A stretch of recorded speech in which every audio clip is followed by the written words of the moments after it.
Are there any declarations of interest in relation to any items this morning? Nope, not seeing anything. Great. Can we move on then to the minute of the last meeting, which was back on the 3rd of December? Run through it for accuracy. In the papers, that's page 3, 4, 5, 6, and 7. Okay, we're happy to accept that as an accurate record. I think any matters arising I had probably come up under other agenda items this morning. Did anyone else have anything they want to raise now? Nope. Great. Can we move on then to item 4, which is the strategic risk register? Gillian, are you taking us through this one? Yep. So the paper outlines the current position with the IGIB strategic risk register. Under section 4, the summary table indicates there are 9 strategic risks, and there's been no changes since the last meeting. 8 are considered high risk and 1 is currently considered as medium risks. I would draw your attention, which I hope worked, the link to the spreadsheet for the detailed risk register. So we kind of struggled to fit it on a page. There is a lot going on in that risk register. So this is a slightly different format to what we've used in the past. So it sets out what the current risk status is in terms of the scoring, what the controls are in place and what that then does to the scoring, what further controls might be required to address that risk, and it also has owners and dates attached to it as well. The scoring is slightly different to what we've used in the past, in that there's different levels within the scoring. So within low, you'll see there's a kind of range. Within medium as well, there's high, and of course there's very high, which we spoke about a couple of meetings ago in respect to the risks around business continuity that we felt were flashing red as such. You know, was there a higher category? So it's a slight difference, but as I say, I quite like that there's different kind of degrees within that scoring. So hopefully that makes sense and you were able to follow it, and I'm happy to take any questions. I wouldn't propose to go through it in detail. I'm sure people would have had a chance to read it before the meeting, but if there's any questions, happy to try and answer them. Yeah, I mean, some of the fine detail has changed, understandably, but the headline risk ratings haven't. So you're still, as you say, with an awful lot of highs in there, which I guess is just an accurate position of how things are at the moment. I know there was discussion kind of across Forth Valley to move to more common risk reporting, but I think that's kind of stalled a bit because Andrew Gibson has left. Yeah, I mean, this format that we're using is Andrew's at the moment, so that's the kind of what he has behind the detail. But what I liked about some of the reports that Andrew was doing, he would maybe do a deep dive on certain risks. So there's that. What I'd also like to do the spreadsheet is to add in some other tabs. There's actually a really good summary on Falkirk Council's assurance statements that pick out risks around projects, which you can just see at a glance, and it's a visual kind of thing. It's really good. So I'd be proposing to kind of supplement it with that. But absolutely, you're right. The kind of work to streamline between the two partners has stalled a bit with Andrew's departure. I don't know if they're out to recruit for his replacement yet. Haven't they seen it? I don't know the timetable for that off the top of my head, to be honest. You know, I know that obviously we will be looking to recruit a replacement, but it will probably take months rather than weeks, unfortunately. I think the difference is that in the Forth Valley setup, risks are kind of allocated to particular standing committees, so that they can then do deep dives to the ones that are their area, which isn't as appropriate in an IGB setup. Did anyone else have comments or questions on risk? No. Okay. Just to note that, again, as I said, we do have an awful lot of high risks, but that's I think fair reflection of the environment we're in right now, and there are the mitigations and controls against them. Okay, thanks for that. Item 5 then is the internal audit progress report, Isabel. Thank you, Chair. Good morning, everybody. So the paper is an update on progress on completing the 21-22 internal audit plan. As you can see from paragraph 2.1, there's a paragraph that's to consider progress to date in completing the plan. And then paragraph 3.1 is a summary of the position on both audits. So both audits are under Regis now, and the review findings will be reported to the next audit committee. Finally, just before asking for comments, I'd like to remind the committee that the responsibility for leading on the provision of the Falkirk IJB Internal Audit Service rotates on a 3-yearly basis.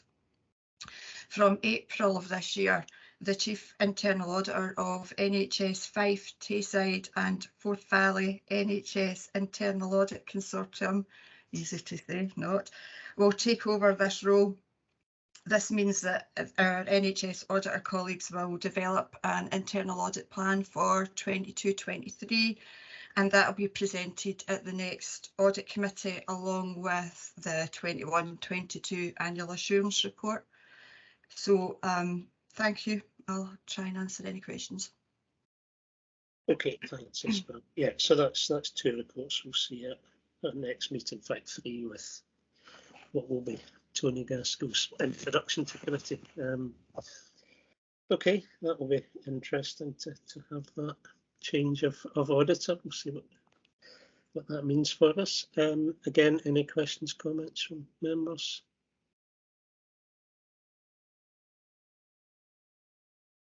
No.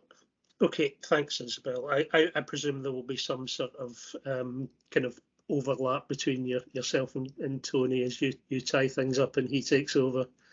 Yeah, I think around the fact that I'll be doing the annual assurance because this is our work, and then he will be developing the plan. So yeah, there's definite overlap and crossover. As to who attends, it might be one or t'other or both. You never know. Fair enough. Okay, thanks, Isabel. No problem. We'll note that then and look forward to the reports next time round. So item 6 then is the external audit plan. Grace. Thank you. Yes, I'm happy to present what will be our final annual audit plan as well before we rotate off for the IJB. And I think as you'd probably expect in our kind of final year, then there are minimal changes to our actual audit approach. So the assessment that we've applied to materiality is the same at 1% of expenditure, and the key risks will remain the same as we apply it in every audit that we do, around about the recognition of income and expenditure and the potential for management override. So as I say, those are risks that apply to every audit and for every audited body. We also reflect some of the big sector developments. So on page 5, then we note that we're not required to hold a LAN meeting. And a LAN meeting is the meeting where all the scrutiny bodies that look at the council in particular and health and social care functions meet together to kind of talk about the key risks for the year. Usually for most bodies this year, then we're not holding that, but for Falkirk we thought there would be value in holding it, partly to share the developments on the best value assurance report that occurred for Falkirk Council, and then we note there has been care inspectorate activity as well, which might impact on the health and social care aspects. So we expect that meeting to go ahead in April, and then if there are any changes that impact the IJB, then we'll obviously feed them back to the next audit committee. In terms of the other sector developments, so while there's kind of stability around about the financial statement, then obviously there are a lot of moving parts that will impact the work of the IJB, and I'd include in that the proposals for the National Care Service, the financial position of the IJB's partners, so I guess I'm thinking particularly of Falkirk Council, and recent Audit Scotland reporting around about social care and NHS, the workforce, and the demographic demand pressures that are highlighted in their NHS overview report. So as a result, we've had early discussions with Gillian about the focus of wider scope, and I guess particularly around about that reserves position. So I know that there's been further changes to that since we last discussed. So that's kind of going to be the main area of focus around about that reserves and how that impacts IJB. along with governance, particularly post-elections, and the induction process that we go through for any new members, and obviously performance reporting and outcomes. I was going to quickly touch on the appendices. So the timeline for the audit is set out in Appendix D, and Audit Scotland has set a deadline for the end of October for local government bodies. Just to note that for the IGB, we don't expect that to be necessary. We expect to follow the usual timescales and report by the end of September. And in Appendix E, we set out proposed fees for the year, which are in line with expectations set by Audit Scotland. I think we've got to be determined for the fee bit, which is basically a lesson learned from during the pandemic, just in case something comes up. But we don't anticipate at this stage that there will be any need for any additional fees. I will stop there, but I'm very happy to take any questions. Okay, thanks, Grace. So if we're looking for audit to be completed September, then presumably that fits in with our existing schedule of meetings, and we don't need to think about moving anything, which is nice. Yeah, we're just going to plan to stick to the usual timeframes, Gordon. I think that's just easier all round. Yeah, I was wondering whether would be changed, because I knew that the deadline was well moving back towards normal, isn't it? It's not. Yeah. So it was November last year. I think it's moved back this year. Okay, that's fine. Any questions, comments, folks? Sarah. Thank you, Chair. A question, Grace, about LAN, and is there a formal report that is produced from LAN that is shared directly with us? So there is, it's called the scrutiny plan. So for lots of them, they haven't been updated because there hasn't been any LAN meetings. And so Audit Scotland holds that LAN plan, and it's on their website. I've actually put a link to it in the plan. So they've just kept in touch with other scrutiny bodies to make sure that if there are any big pieces of scrutiny work, then that's reflected within that plan. So if anything changed, so if, for example, the worst happened and we did identify a really significant risk that would impact any of the bodies, so the IGB, the Council or NHS Forth Valley, then we would let each respective audit committee know about that, so it would be highlighted, but also that plan would be updated. And it's one of those things I've seen shared at audit committees, just if there are big pieces of work coming up, then it would probably come back here. Okay, it really is just a question I've been really eager to ask previously, but there's no overall report that comes from the discussions that take place in LAN. It's one of those things that has fallen by the wayside because of COVID, because the usual process that we had for the meetings that would happen annually and then the plan would be formally updated, it just fell apart during COVID. So the guidance that we've had from Audit Scotland is no requirement for a scrutiny plan, no requirement to meet. But just because of all the stuff that's happened in Falkirk, we just thought it would be helpful to do that. And so we'll have a clearer idea after that about the work that other scrutiny bodies are undertaking, so we can certainly share that as well. Okay, that would be helpful. Thank you very much. Patricia. Thank you. It's just, again, building on that discussion about the LAN, there's also an equivalent for the NHS, which is called something different, and I can't remember the acronym. So I do advise to ask me.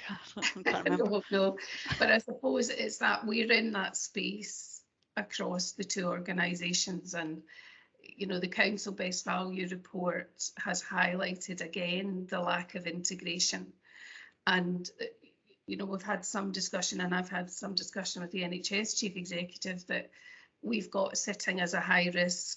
Audit Scotland have highlighted it as a risk, but actually it's no longer appearing in the NHS Corporate Risk Register. It's been downgraded, and I have raised concerns about that at SLT on a few occasions, but it's just where we get that synergy across the system, because we've got one part of the system saying this is a risk, and another part of the system that's actually instrumental in changing the risk, not recognising the risk in the same way or to the same degree. And it's something which just has featured in our audit reports repeatedly over the last 6 years. So I just felt, given it's been quite high profile around best value, that I would flag that up again. Thanks. Yeah, I mean, I would have thought that's exactly the type of issue that this sort of coordination should throw up. It was just to say, Patricia, that we invite the NHS Forth Valley external auditor along to that land meeting as well, and the main contact in terms of best value will come to that too. And we're holding a separate discussion with the director from Audit Scotland, who's responsible for the NHS Forth Valley audit, next Friday. So there are things happening imminently, and so we'll let you know if anything comes of those. Thank you.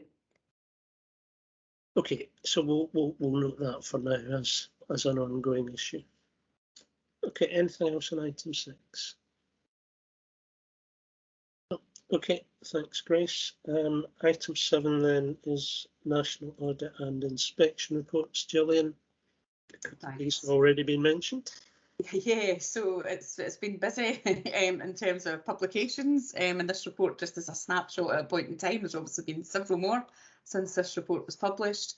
So there's been a number in terms of the national type reports. The best value report that was just mentioned there, obviously is the first assurance report for Falkirk Council in terms of best value, and I think it's probably fair to say it was quite a difficult read.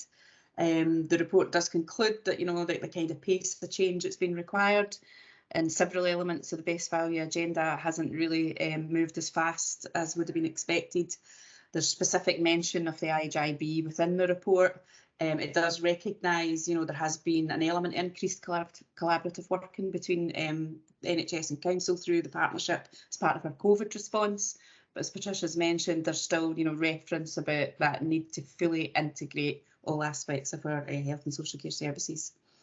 The report also specifically mentions Falkirk's performance in terms of delayed discharges as well. So there was kind of 2 aspects around that collaborative working and delayed discharges. In terms of the other reports, so the IJB annual audit report for 2021 has obviously already been at this committee. This has just actually been formally published. And similarly, the pension fund for Falkirk Council, again, that will have been discussed by Falkirk Council's committees previously. That's just the publication. We've also touched on the Audit Scotland social care briefing document. I hope you had a chance to look at that. Outlines a number of challenges facing social care and also that wider integration agenda. It also picks up, though, the significant national policy developments in this area and the significant investment as well, so you'll be aware of that. And the report notes that there will be further work done in 22-23, so look forward to seeing the follow-up report from Audit Scotland on that. And the final 2 national reports are in respect to the National Care Service consultation. So the first one is just simply publication of those responses where the author gave permission for them to be published. So that's just straightforward. The second report is actually analysis of all consultation responses published and unpublished. And again, in terms of the IJB, there were specific questions around that organisational structural reform, and IJB has been reformed to Community Health and Social Care Boards. 3/4 of respondents to that question agreed with that approach. There was also strong support that all board IJB or Community Health and Social Care Board members should have voting rights. So again, there could be some governance challenges around that and the makeup of those boards. Obviously, there's a lot of work undergoing by Scottish Government at the moment. There's been several returns that we've been asked to submit to inform some of the policy around this. So yeah, they are taking it forward at pace. However, it is likely to be 2026 before the National Care Service would be kind of fully operational. There's been a few inspection reports as well that have been reported to Clinical and Care Governance Committee, and they're also included in the report for completeness. So I'm happy to take any questions. Thanks, Gillian. Yeah, I mean, social care briefing, there was nothing that surprised me. I think we all know what the issues are, but it was quite stark to see them all laid out in one document like that. So I think, again, light risk, it's an accurate record of where we are right now. We know the issues we need to deal with. I think in terms of National Care Service, I know there's lots going on in government. All the talk seems to be of some sort of framework legislation coming through. Quite what that means, I'm not entirely certain. It seems that the initial bill will be fairly vague, with detail to be filled in later, seems to be the message that's coming through from the Minister and others. So, there are risks there, I think, in terms of policy being made over a number of years, and the potential either for decisions not to be taken because we're waiting to be seen what policy is and what changes are going to be, or for changes to be made short term that then have to be reversed longer term. So I think there's not a lot we can do but keep a watching eye on it and make sure that what we're doing as far as possible fits in with the direction of travel, which I know work is already going on within the IGB. So that's kind of my take on where things are right now. Any other comments?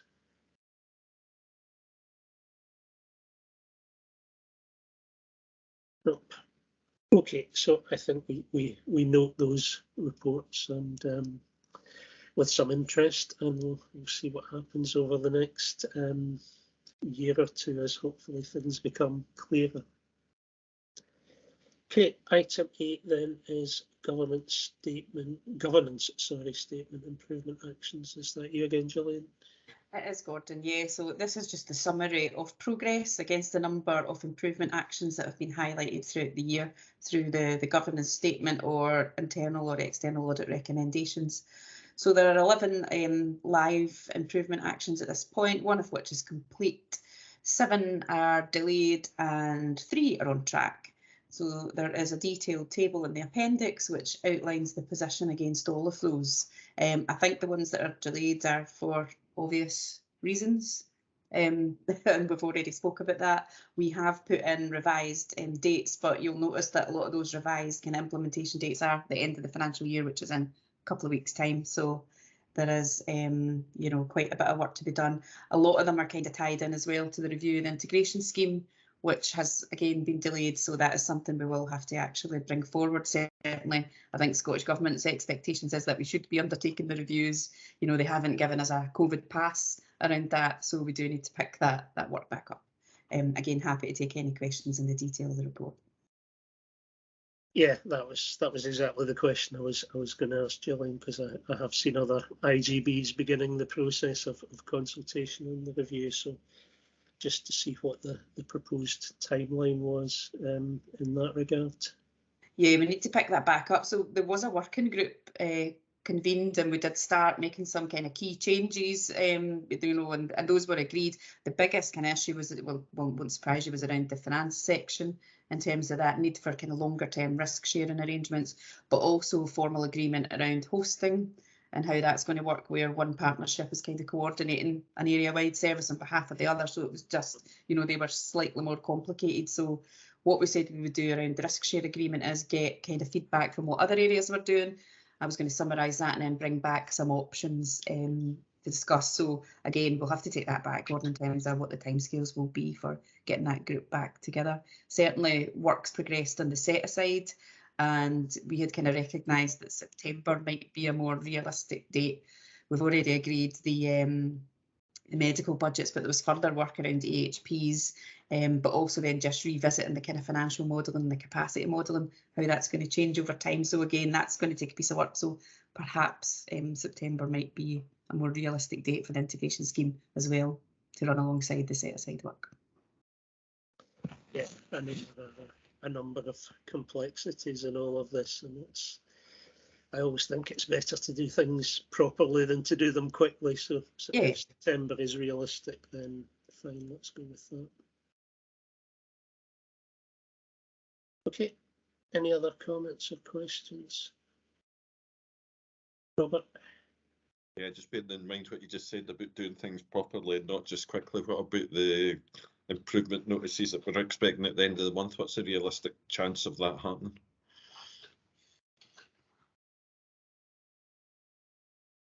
What's the improvement notices?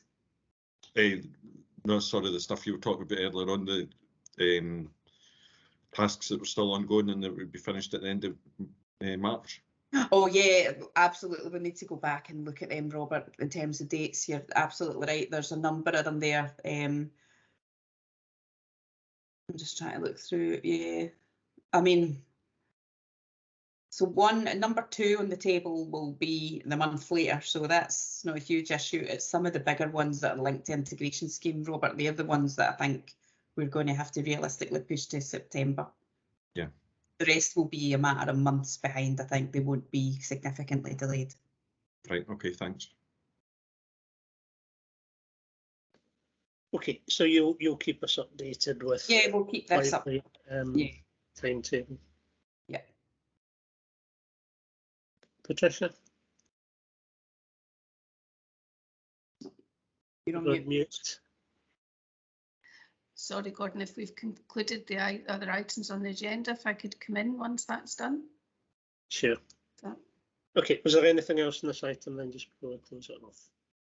No. Okay, thanks, Gillian. I think we're fine there. Okay.